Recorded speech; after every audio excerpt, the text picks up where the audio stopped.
สบายดีพี่น้องดำนาเด้อดำนาคือเก่าพี่น้องมื้อนี้สบายดีเบิดสุคนมื้อนี้มีน้องหานน้องเนตรน้องหน้ามาดำนาเบาแพงเบาแม็ก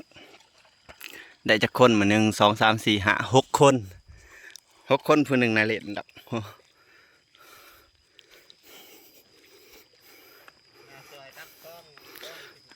หานน่ะซอยตักฟองน้ำบ่หานตักออกให้มันเบิดเด้อฟองนี่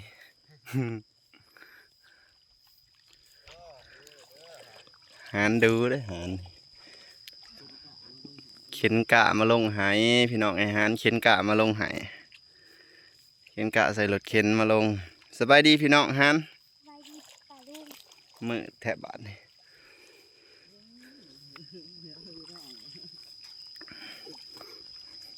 น้องเน็ตน้องน้ำร้านอะไรใจดีมาเบิดทั้งพ่อทั้งลูกพี่น้อง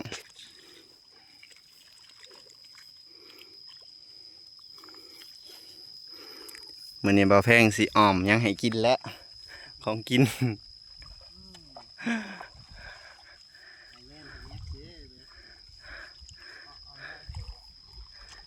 อ้อมแขสู่กินมื้อนี้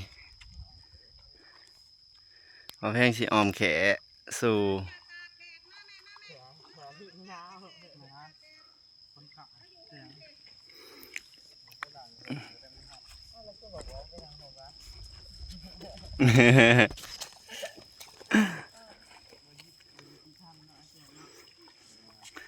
มาเด้อพี่น้องเด้อดำนานำกันเด้อแดดฮ้อนพี่น้องมื้อนี้เมื่อวานนี้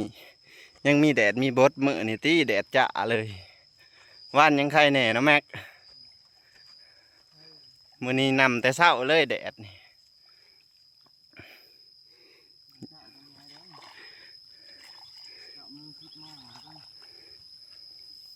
ใครแน่ดอกมันบ่แข็งดอกมันแดดบ่ย่างนะเนาะมาพี่น้อง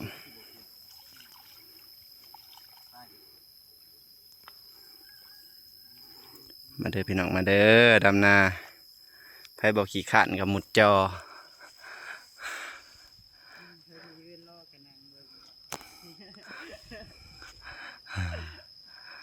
ฮ้อนแดดพี่น้องโอ้ยโธ่ฝนสิมาแล้วแม็กโอ้ยจะหน่อยแดดกับถือบดบังแหละ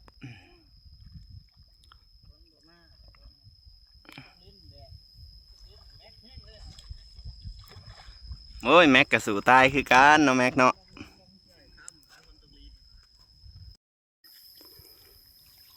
มาแล้วพี่น้องก่อนขี้เมฆ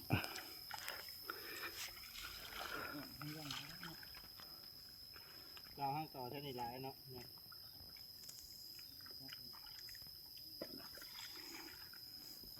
งานหาต่อมาเท่านี้กล่าวแค่เพื่อนลุงสวนเรา อ๋อเถอะเมฆมาเลย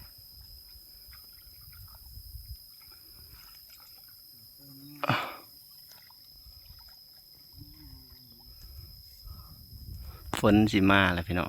เรื่องมันเอายังมันมีกี่วันเลยแมงไม้เห็นเนาะมันกินแมงไม้ปวก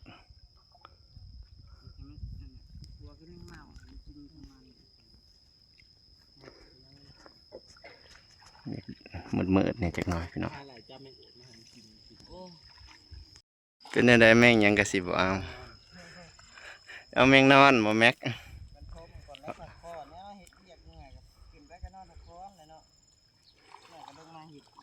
ยายอ้วนถอนกะอยู่พี่น้อง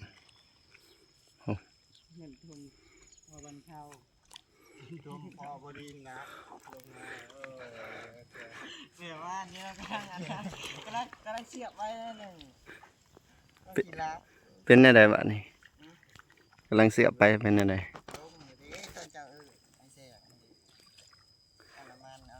เห็ดละโงกออกได้นี่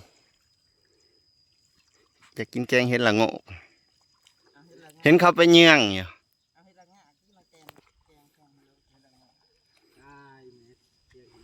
เด้ในดอนป่าย่างเห็นละงะสิอึดหยัง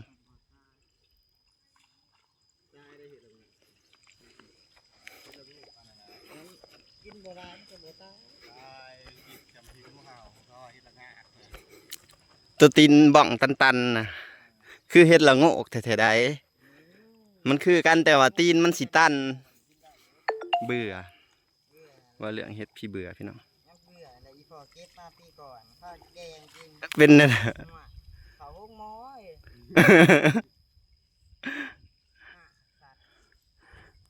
อันตรายเนาะหากินแกงเห็ดละงากพี่น้องว่าเรื่องเห็ดพี่เบื่อ แค่ดอกเดียวนะเหรอนี่เนาะอันนี้มันเป็นไข่มีพิษเนี่ยพิษนั่นที่ว่าอย่างนี้เขาจะแก้เลือดแห้งครับมามันอยู่ในไฟดำนาไวกว่าหมูนี่เนตรหรือน้ำหืม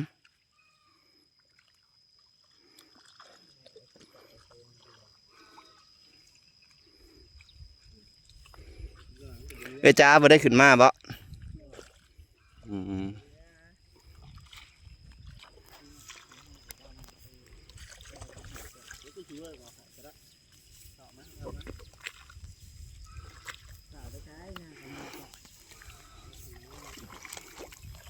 มาพี่น้องดำนา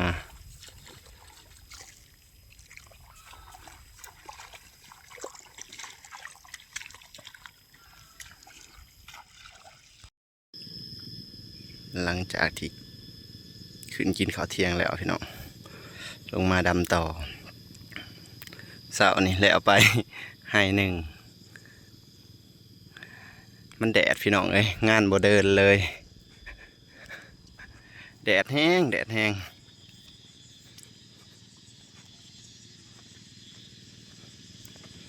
น้องเนตน้องหนามมายกลกกะซอยใหญ่อ้วนจักผู้ใดเนตจักผู้ใดน้ำบ่จักเลย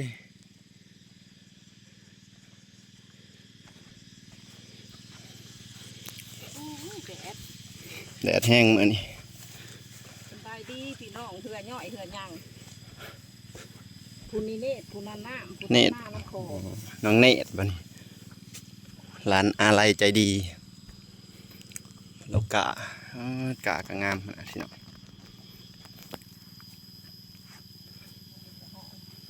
หอด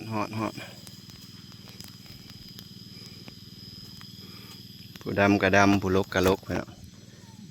กะเขียวๆอ่อนๆนะแม่มันแล้วดำเนี่ยแล้วเห็ดไอ้แหละยอลนตอนดำเนี่ยตัวมันเคี้ยว ลกให้มันเบิดโลดนี่มันจึงจะได้ฮุบเข้าไปทงนะฝ่าอยากไปทงนะพี่น้องมันนี่คันโบสามหน้าหยอดเดี๋ยวอยู่ตะกร้าตาหนึ่งก็สามหน้าหยอดถึงจะได้ฮุบดูแล้วก็ฮุบรถไทยมาไทยหุดสีพุดขาเอาแพงแล้วดำนี่กะสีคนรถไทยเมื่อพุ่นพี่น้องไม่ไทยหุดหน้าเพราะว่าทงนะก็ไทยหุดบ่ทันแล้วไทยหุดหน้าแล้วพันลกกาจูนี่เมื่อเบิดนี่กะไทยหุดแล้วกลับออกมาไปจักแล้วนี่มาลกกาตานี่เบิดแต่พอดีสามหน้าทงนี้แล้วกะดำตามันเกิดสิเดฮุบเมื่อได้บาดมันโบดำตากะโบได้ฮุบเมื่อได้ลกกาออกเบิดแต่ดำตามันได้บาดก็เดียวว่าลกเบิดเลยนี่มันสิแล้วสิบ่ได้แล้วได้คำแต่เผื่อสีดำหน้ามือนี่นะโบแล้วมืออื่นเล็กแล้วคือโบกะอาการแล้วมืออื่นบ่ได้ดำมีตลกฮุบเขาเมื่อเถื่อเดียวได้บ่ฮุบไปฮุบมามันเหนื่อยค้นเขาเมื่อทิศเถื่อเดียวเลย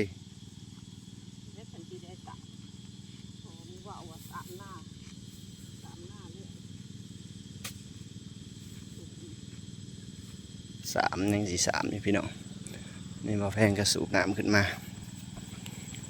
โอ้ยหอนพี่น้องเอ้ยทั้งหอนทั้งเมื่อยหายใจหอบเลยแบบแพงสูบขึ้นมานี่พี่น้องดำให้ไก่เที่ยงนาแล้วบ้าน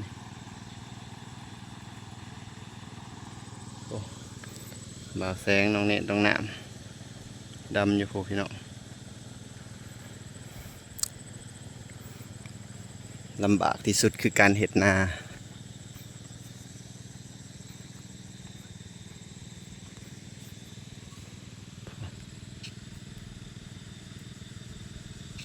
ดำพวกพี่น้อง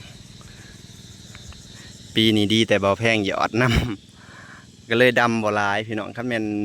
บ่หยอดน้ำนี่ป้าโตยังเอิงเติง2 ถุงเลยแหล้วพี่น้องดีแต่หยอดไปแล้วครึ่งหนึ่ง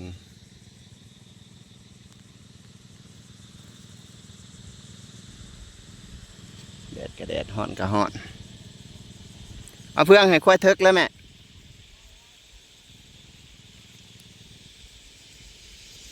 ฮ้อนนี่จังวะ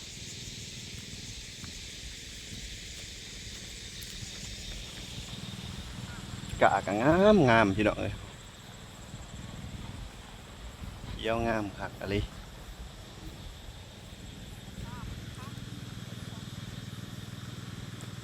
พี่น้องมาหอนว่าแฟนกสิคอปิดคลิปก่อนเด้อฝากกดไลค์กดแชร์กดกำลังใจให้นะพี่น้องฝากเป็นกำลังใจให้บ่าวแพงในเด้อพี่น้องเด้ออย่าป้าอย่าถิ่มกันได้สบายดีเบิดสุขสุขคนขอบบุญขอบคุณ FC ทุกท่านที่ยังมาให้กำลังใจอยู่สบายดี